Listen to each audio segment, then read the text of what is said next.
Olá, senhores, saudações. Meu nome é Guilherme Bastos, eu sou professor de Química do Sistema de Ensino Poliedro, da turma ITA, de São Paulo e de São José dos Campos. Nós estamos aqui para mais uma resolução de uma prova do IME de segunda fase, IME 2015, e eu, o professor Tiago Costa, o professor Marcelo Pelisson e o professor Ricardo Calçada, acabamos de resolver a prova de Química do vestibular do IME de 2015. O que nós podemos dizer sobre essa prova? Primeiro, foi uma prova de altíssimo nível, mais alto do que costuma ser, uma prova de uma criatividade de questões e de um ineditismo fora do comum. Eu acho que talvez seja o grande trunfo dessa prova, seja o fato de nós termos questões com ideias muito inéditas, mesmo sem sair muito da programação prevista.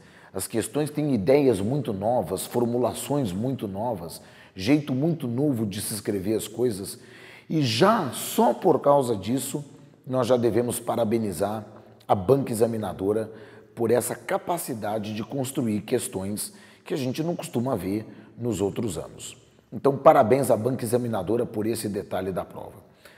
Com relação à seleção dos melhores candidatos, eu acho sim que os melhores candidatos serão selecionados por essa prova, mas lembrando que essa prova nivelou muito por cima. Eu não sei se talvez houve algum problema no sentido de elevar um pouco o nível demais, mas nada que pudesse eliminar grandes candidatos. A nota 4, ela conseguiria ser tirada por bons candidatos, candidatos que estão aí na luta, estão estudando com força, conseguiriam garimpar as suas 4 questões. Não com tranquilidade, mas conseguiriam garimpar suas questões. Agora, uma nota como 8, 9, já é uma nota muito mais difícil numa prova num nível altíssimo, como esse que foi apresentado. Para falar bem a verdade, essa é uma prova que satisfaz bastante o bom aluno, porque ele sabe que ele é valorizado com esse tipo de prova e com esse tipo de questão. Sobre a qualidade da formulação das questões, tudo aquilo que se refere à química não orgânica, as questões foram muito bem formuladas, um probleminha de um errinho de digitação que nós vamos comentar, mas nada que comprometesse a questão ou que possa fazer anular a questão, não há a menor necessidade disso. Com relação à química orgânica, a gente nota uma certa imprecisão, uma certa dubiedade nos enunciados e até mesmo erros que acabaram comprometendo até o próprio enunciado de uma das questões. Então, a parte de orgânica não foi considerada uma boa parte pela nossa equipe, diferentemente de tudo aquilo que não era de química orgânica, que foi de um brilho extremo. Repito, foi uma das melhores provas que o IME já fez em termos de química não orgânica. A prova de orgânica a gente torce realmente por uma melhora. Basta fazer com que as questões sejam pragmáticas, tenham perguntas muito bem determinadas, que a prova já fica absolutamente perfeita. Eu gostaria de comentar sobre cada uma das questões. A questão número 1 era uma questão de PV igual a nRT, uma questão de equação de Clapeyron, e uma questão que envolvia a combustão, a queima de um explosivo nitrogenado. Nada demais, a não ser pelo cuidado que se deve tomar de que a substância explosiva que está no início, antes da própria explosão, não é uma substância gasosa e, portanto, não exerce pressão parcial, é uma substância sólida. A única pressão exercida no início, antes da explosão, sem dúvida nenhuma, é a pressão exercida pelo oxigênio necessário para que se faça a reação estequiométrica com o explosivo. Boa questão. A questão número 2 é uma questão de isômeros, mas ela dá margem à dupla interpretação. Eu diria que nós temos um problema no seguinte sentido. Quando se pede todos os isômeros, pode-se pensar em absolutamente todos. Ou quando se pedem os isômeros do dimetilciclopropano, o nome dimetilciclopropano se refere a um conjunto de 4 compostos. E, portanto, os isômeros desses 4 compostos seriam outros 9 compostos. Ou, se ele está pensando em todos os isômeros, seria um total de 13 compostos. Não se especifica se querem isômeros constitucionais, isômeros espaciais, ou se querem os dois tipos de isômero. Então, a gente acha que um enunciado mais pragmático e mais justo para essa questão seria perguntar quais as estruturas de todos os isômeros cujas fórmulas moleculares são C5H10. Seria uma questão muito mais justa, muito mais pragmática, com um enunciado muito mais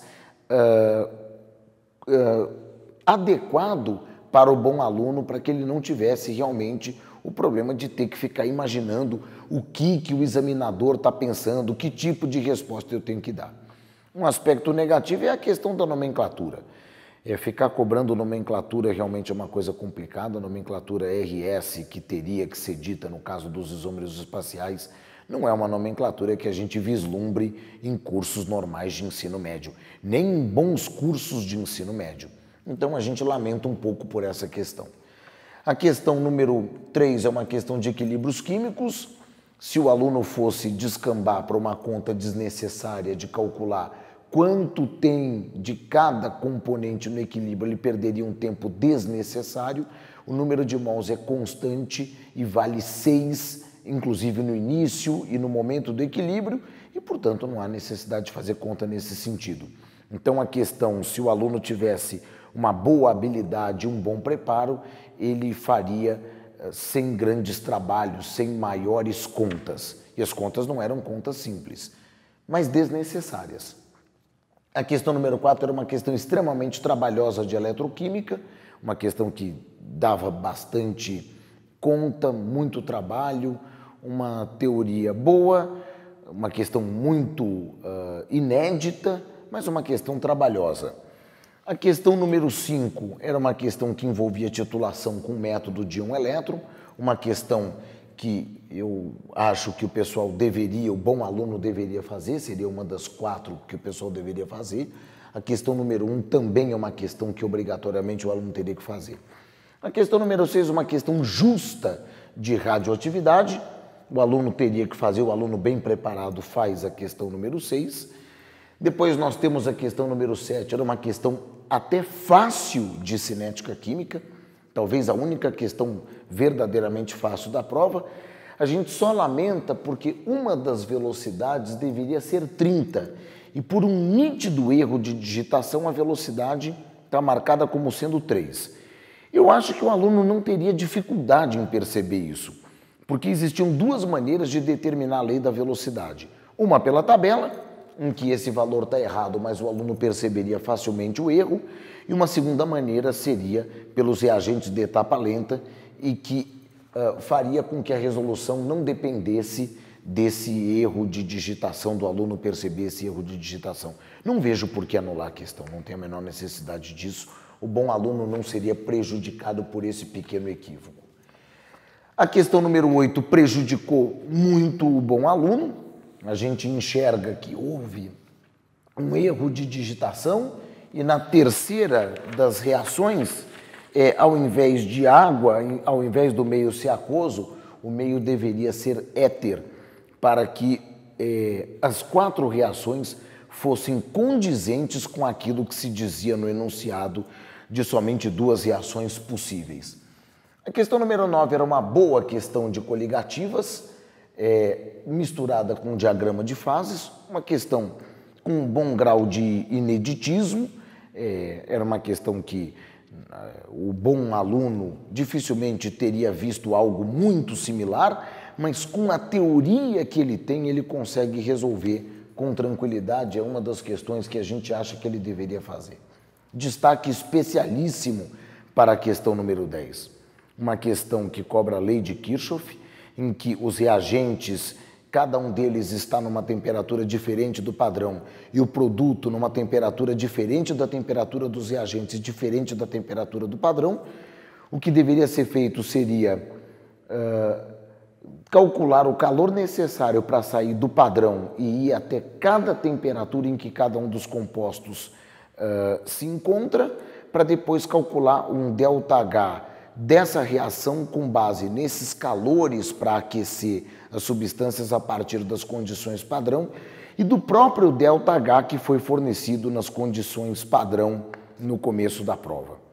Uma questão belíssima, uma questão dificílima e um destaque positivo, mas nós acreditamos aqui, o nosso grupo de professores, que apenas um grupo muito seleto de alunos seria capaz efetivamente de fazer uma questão como essa. Talvez ela não seja uma questão que tenha grande capacidade de diferenciar os alunos para o vestibular, mas uma questão belíssima se for analisada do ponto de vista mais absoluto.